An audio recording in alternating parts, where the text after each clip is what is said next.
देखिए, बहुत इम्पोर्टेंट बात ये है कि 17 अप्रैल को संसद में एक बहुत महत्वपूर्ण बिल को पास करने के लिए आदरणीय प्रधानमंत्री श्री नरेंद्र मोदी जी ने आह्वान किया था और सभी दलों से ये बात कही थी कि इस पे अपना जो है समर्थन थी। और उस नारी शक्ति अधिनियम बिल की भ्रूण हत्या के लिए और 17 अप्रैल को इतिहास में एक काले दिवस के रूप में हमेशा याद रखा जाएगा, जब विपक्षियों ने इस बिल को पास नहीं किया और नारियों का, मैं समझती हूँ, पूरी आधी आबादी का अपमान हुआ। ये सबसे इम्पोर्टेंट बात है। मैं आपको पॉइंट बाय पॉइंट बता देती हूँ, जो मैं प्रिपेयर करके भी लाई हूँ, कि आदरणीय गृह मंत्री श्री अमित शाह जी ने विपक्ष के झूठ को बेनकाब किया था। हमारी सबकी फुटेज आप लोगों के पास भी होगी और सारे देश ने भी देखा था कि स्पष्ट किया कि परिसीमन में किसी भी राज्य को नुकसान नहीं होगा। अमित शाह जी ने बिल्कुल, गृह मंत्री जी ने एकदम साफ साफ अपने उद्बोधन में पार्लियामेंट में कहा था, बल्कि दक्षिण भारत का भी आनुपातिक प्रतिनिधित्व सुरक्षित रहेगा और बढ़ेगा। सभी विपक्षी दल जो कोटा के भीतर धर्म आधारित आरक्षण की असंवैधानिक मांग कर रहे थे, उसको टालने की कोशिश करने के प्रभाव से विपक्ष की ये मंशा थी। तो धर्म के नाम पर तो ये कोई भी बिल को नहीं लाया जा सकता, वो असंवैधानिक है। और पूरी तरह से अमित शाह जी ने, यानी गृह मंत्री जी ने हमारे देश के कहा था कि तुष्टीकरण और ध्यान भटकाने की एक तकनीकी बहाना मात्र है। भारतीय जनता पार्टी महिला सशक्तिकरण और लोकतंत्र को मजबूत करने के लिए प्रतिबद्ध है और महिलाओं को उनका अधिकार दिलाने हेतु महिला विरोधी ताकतों के खिलाफ दृढ़ता से लड़ाई कर रही है। ये 131वां संशोधन विधेयक था। परिसीमन विधेयक और केंद्र शासित प्रदेश कानून विधेयक पर हुई चर्चा देश के लोकतांत्रिक भविष्य और महिलाओं की भागीदारी से जुड़ा एक ऐतिहासिक अवसर था, जिसको कि सभी जितने विरोधी दल थे, जितने भी विपक्षी थे, उन सभी लोगों ने अपना समर्थन नहीं किया, किसी प्रकार का समर्थन नहीं किया और ध्यान भटकाने का काम किया पूरे देश का। जी नहीं, संजय सिंह जो आम आदमी पार्टी के, उन्होंने कहा कि 2023 में महिला बिल विधेयक पास हो गया, लेकिन भाजपा केवल टाल मटोल कर रही है, केवल जनता को गुमराह करने का। अरे भाई, खुद ही इतना पढ़े लिखे हैं वो। मैं कहूंगी कि उनको पूरा बिल जो पास हुआ उसमें जाना चाहिए ना, जिस्ट में। और 96 से ये बिल पास कहाँ हो पा रहा है? ये बिल तो 96 से लाया जा रहा है। फिर इसको जो है, जब कोई भी, अभी मैंने अपने वक्तव्य में भी कहा मंच पे कि भाई, जब महिलाएं जाती थी, कोई बीजेपी की महिलाएं तो जाती नहीं थी उस समय। तो 96 में तो भाई कांग्रेस की सरकार थी, तो धक्के मार करके कौन हटाता था वहां से, पार्लियामेंट के सामने से? आप लोग खुद मीडिया से जुड़े हुए हैं, आप लोगों के पास, सबके पास फुटेज होगी, देश सब कुछ देख रहा है।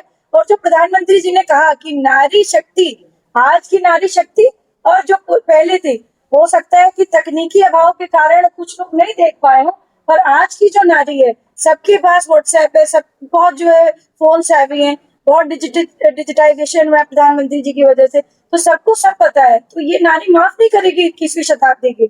सब कुछ समझ रही है, सब कुछ देख रही है और अपने हक के बारे में बहुत जानती है। हो सकता है बहुत सारी महिलाओं को ये मन ना हो कि वो आना चाहती हो, नहीं आना चाहती हो पॉलिटिक्स में, ये उनका पर्सनल एक मतलब डिसीजन हो सकता है, पर डेफिनेटली देश की महिला जानती है कि मेरे हक में क्या चीज होने वाली है, हमारा कहाँ रिप्रेजेंटेशन जो है उचित होना चाहिए, कहाँ हमारी जरूरत है। और हर तरफ से जहाँ प्रधानमंत्री जी ने महिलाओं को पुरुष प्रधान जगहों पर जगह दी है, चाहे ऑपरेशन सिंदूर देख लीजिए आप, 2 महिला जो है उसका नेतृत्व किया उन्होंने, कितना सुंदर उन्होंने हमें युद्ध जिताने का काम किया। चाहे हमारे विज्ञान के क्षेत्र में देख लीजिए, महिलाओं ने कितनी अपनी भागीदारी दी। हमारी अभी जो सखी योजना है, उसमें कृषि क्षेत्र में देखिए महिलाओं ने कितना जो है अपना योगदान दिया है। तो जहां भी हमने ये सोचा कि जहां पुरुष अपना अच्छा कर सकते हैं, भाई हमारे अच्छा कर सकते हैं, वहां प्रधानमंत्री जी ने कहा कि नहीं, देश की बेटी, देश की बहू, देश की नारी भी अच्छा काम कर सकती है। तो ये प्रतिनिधित्व देने का एक अवसर था, और इसको विपक्ष ने क्यों ऐसा किया, ये सोचने का विषय और गंभीर विषय है। मैम, सपा सुप्रीमो अखिलेश यादव ने कभी किस्म पर तंज कसते हुए कहा है कि बंगाल में 4 मई को जीत के बाद बीजेपी मंसाहार अनिवार्य करने जा रही है। मैम, इस पे क्या कहेंगे?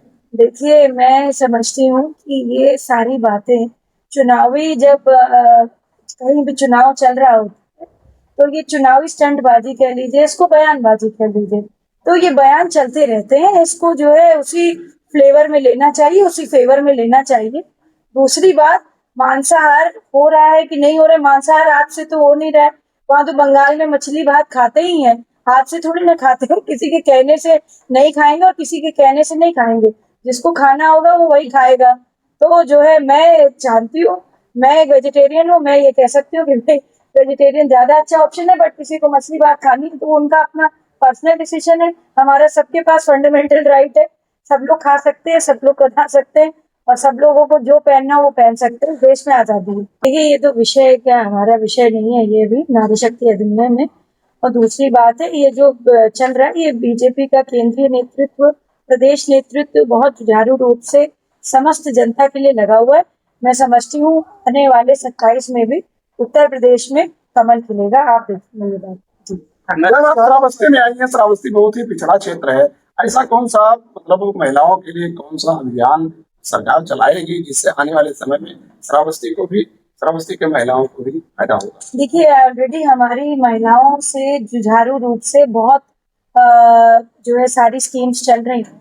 उसमें हमारा सबसे इम्पोर्टेंट जो स्कीम है मिशन शक्ति के तहत मुख्यमंत्री कन्या सुमंगला योजना है, जिसके मुझे लगता है अभी हमारे पास आंकड़े इस समय मेरे पास एग्जैक्ट नहीं मौजूद है, पर मुझे लगता है कि यहाँ पर भी जितने जिलों में मैंने समीक्षा करी है, 30,000 से ज्यादा बच्चियों को पर ईयर कन्या सुमंगला दिया जाता है, जिससे कि मुझे लगता है 25,000 रुपए उसके अकाउंट में ट्रांसफर होते हैं जो बच्ची जन्म लेती है। और यही नहीं, इसका बहुत बड़ा क्राइटेरिया, जब तक बच्ची स्नातक नहीं कर लेती। तो ये है, और भी कई सारी स्कीम्स हैं जिसको जो है बेटियों से संबंधित है, क्योंकि मेरा महिला आयोग है और मेरी निरीक्षण करने में यही चीजें आती हैं। अभी इस कॉन्फ्रेंस के बाद ही मैं जो हूँ जेल भी विजिट करूंगी और अस्पताल भी जाऊंगी, वहाँ की भी मैं परिस्थिति देखूंगी कि क्या है, और जो उचित होगा मैं उस पर निर्देश देते हैं। मैम, इस विधेयक के लागू होने से जमीनी स्तर पर महिलाओं की भागीदारी में क्या बदलाव? बहुत ज्यादा भागीदारी में बदलाव आएगा, क्योंकि आप देखेंगे कि अभी आजादी से लेकर के अभी तक सिर्फ 15% यानी 15% ही महिला निकल करके आ पाई है। ये एक बहुत बड़ा जो है मतलब एक बहुत मार्क है। और ज्यादातर आप देखेंगे कि एफ्लुएंट फैमिली से हैं, बहुत ज्यादा जो है गरीब तबके की महिला नहीं आई है, बहुत ज्यादा जो है पिछड़े क्षेत्र से महिला नहीं आई है। तो ठीक है, महिलाएं जो आई भी हैं उनका स्वागत है पार्लियामेंट में, उनका अभिनंदन है, परंतु जो ये बिल आएगा और जब ये बिल पूरी तरह से लागू हो जाएगा, हमने देखा, हमने एक छोटा सा एक्सपेरिमेंट किया। आदरणीय प्रधानमंत्री जी ने इसका जब सुझाव दिया था कि 33% का आरक्षण आप पंचायत में लगाइए, 33% का जैसे ही ये पंचायत में लगा आरक्षण, मैं तो जो हूँ उपाध्यक्ष हूँ महिला आयोग की, तो मुझे कई मीटिंग्स में ऐसा होता था, आप लोगों को भी आया होगा, कि पहले जो है जब महिला आती थी तो वो किसी की अगर पत्नी भी होती थी तो उनको सिर्फ साइन सिग्नेटरी अथॉरिटी मान करके बोला जाता था कि पति ने बोल दिया, आप इस पे सिग्नेचर कर दीजिए। और आपने एक बहुत बड़ा फेमस जो है सीरियल भी देखे होंगे, कई सारे बने इस पे, कि जो है उसमें जो है पति ने अपनी पत्नी से जो कहा उसने करा, जबकि पत्नी पोस्ट होल्डर थी। तो अब मगर ये नहीं हो रहा है, क्योंकि नारी सशक्त है, नारी अब डिजिटल युग का हिस्सा है, नारी को पता है कि हमारे लिए क्या सही है क्या गलत है। और 33% का ये जो आरक्षण लागू हुआ पंचायत में, उससे गांव की दशा और दिशा बदली। तो डेफिनेटली जब ये जो है आरक्षण महिलाओं के लिए यहाँ लागू होगा तो देश की दशा दिशा बदलेगी। और 15% ऑलरेडी है, तो ये आरक्षण ही आप समझ लीजिए 48%, 50% पहुंच जाएगा अपने आप ही। तो हमारे नेचुरल फोर्स में महिलाएं हमारे पास आ जाएंगी, जो कि देश की पॉलिसी मेकिंग में, देश को अच्छा करने में, देश के वातावरण को ठीक करने में अच्छा करेंगे। जब किसी लड़की को एक ईंट भट्टे का मकान दिया जाता है तो वो उसको घर बना देती है, तो देश को तो वो अच्छा करेगी। मैम, बिहार के पूर्व सांसद जो पप्पू यादव हैं, उन्होंने महिलाओं के विवादित बयान दिया है, मैम, इस पे क्या कहेंगे आप? अभी हमारी एक बहन ने भी ये वक्तव्य में अपने कहा कि उस घृणित बयान की चर्चा करना भी अपना मुंह गंदा करने के बराबर है। इस व्यक्ति का साफ तौर से दिखता है कि आपकी क्या संस्कार है और आपकी सोच कितनी गंदी है। और मैं समझती हूँ कि हमारे देश में इतनी बड़ी महिलाएं हुई, इनको गार्गी और अपाला को पढ़ना चाहिए, इनको जो है महिलाओं के बारे में थोड़ा सा पढ़ना चाहिए, जिससे कि इनकी सोच थोड़ी खुले और ऐसे लोगों को देश की जो पब्लिक है, मैं आह्वान करना चाहती हूँ कि ये अपना जो मुखौटा हटा करके ऐसे विषाक्त बयान दे रहे हैं नारियों के प्रति, इनका मुखौटा जब उतर ही गया है तो इनको पार्लियामेंट में ना पहुंचाने का काम। अखिलेश यादव कह रहे हैं कि बीजेपी वॉशिंग मशीन है, जितने भी भ्रष्टाचार से लिप्त होते हैं नेता वो बीजेपी में आने के बाद साफ सुथरे हो जाते हैं। इस पर आप कह रहे हैं? ये हमारे जिला अध्यक्ष जी इस पे पूरी बात करेंगे, क्योंकि मैं तो यहाँ पे नारी शक्ति के बारे में बात करने आई हूँ और नारी शक्ति बेचारी गंगा जैसी पवित्र है, मैं यही कहूंगी।